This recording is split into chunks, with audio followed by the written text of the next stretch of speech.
This is Cassius, Trip to Mean Astrology Readings, and today, this is the peak of Mercury square Saturn, Mercury opposition Neptune, which is the first wave of the final kick of the cold depression lethargy causing Saturn square Neptune, but we appear to be kind of fatefully blessed in this time because Venus square Mars is doing very positive things to us right now.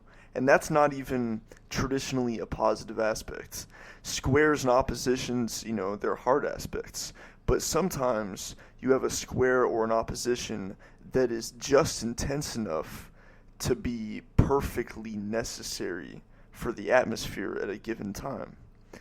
Venus square Mars is a very social, Venus is the social climate of the air.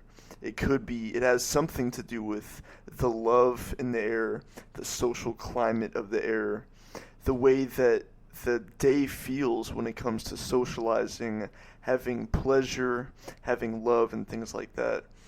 Of course, Venus isn't the only thing that pertains to that, but it is a main thing. So Venus square Mars always is something that adds a jagged bolt of fire, warmth, heat to the social climate of the day. So sometimes this is less positive, sometimes it's more positive, less confrontational, more warm. But in this time, it seems like the confrontational potential of Venus square Mars is completely negated by the coldness of Mercury square Saturn, Mercury opposition Neptune.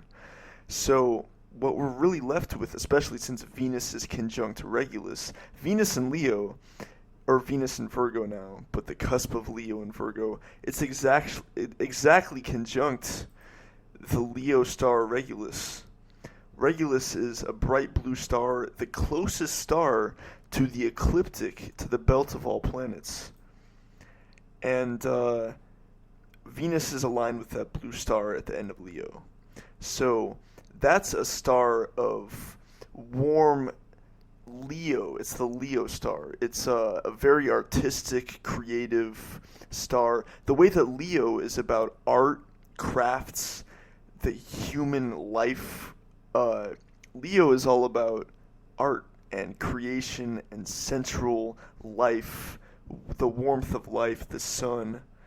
It's kind of hard to put into words, but it's very much a Leo Aquarius thing.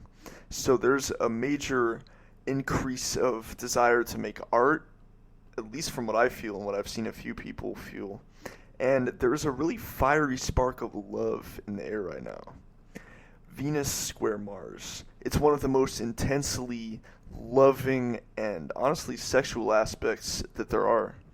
It's a very fiery aspect of love, especially physically, and especially with Venus conjunct Regulus, there's this artistic, Leo, warm, very potent aspect of it.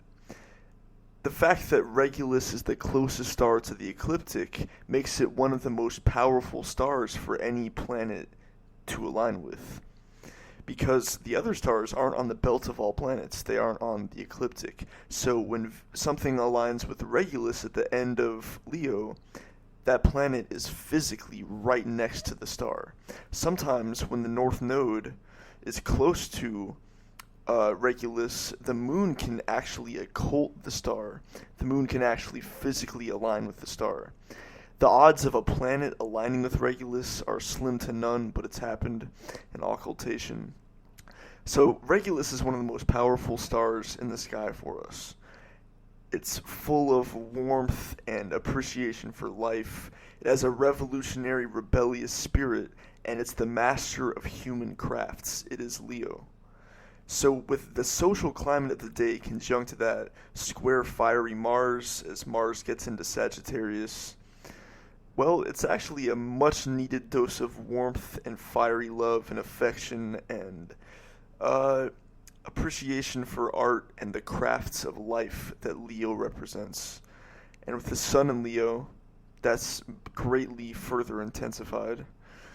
And Well, this is a really, really fateful blessing to ease the coldness and lethargy of Mercury opposition Neptune, Mercury square Saturn.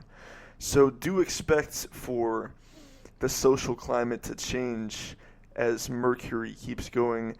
The real beginning of this coldness will probably be when Venus leaves this position and gets closer to being at 10 degrees square Saturn opposite Neptune.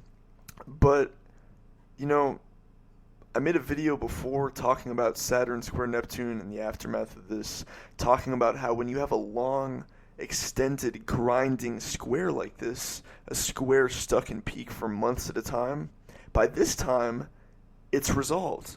So we develop immunity to an ongoing square like this when it lasts for months at a time, and we start to feel the positive aspects of it.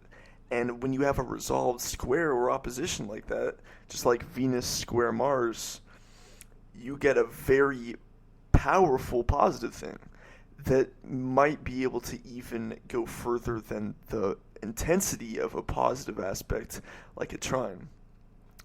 So you have the resolution to a square sometimes, and the resolution to the Saturn-Neptune square would be this deep, hazy place of somber spiritual resolve. Deep, hazy, flowing, intoxicated place of spiritual resolve. After all the conflict, after everything that happened, that's where we're going to end up at with all these final purgings with Mercury, Venus, and the eclipse hitting the Saturn square Neptune. We're going to come to a place of deep, watery spiritual resolve. I wish I could think of some better adjectives and words to describe it, but hopefully with my words and pointing this out, you will have sensory detail and the feeling of the astrology kind of activated in you just because my words trigger it. So, it's a good day. You'll feel simultaneously hazy and probably resolved with this whole Saturn-Neptune square, while we have a very fiery aspect of love and affection and artistic passion in the air. This Venus square Mars is an unexpected, fiery, loving blessing. Much love. Peace.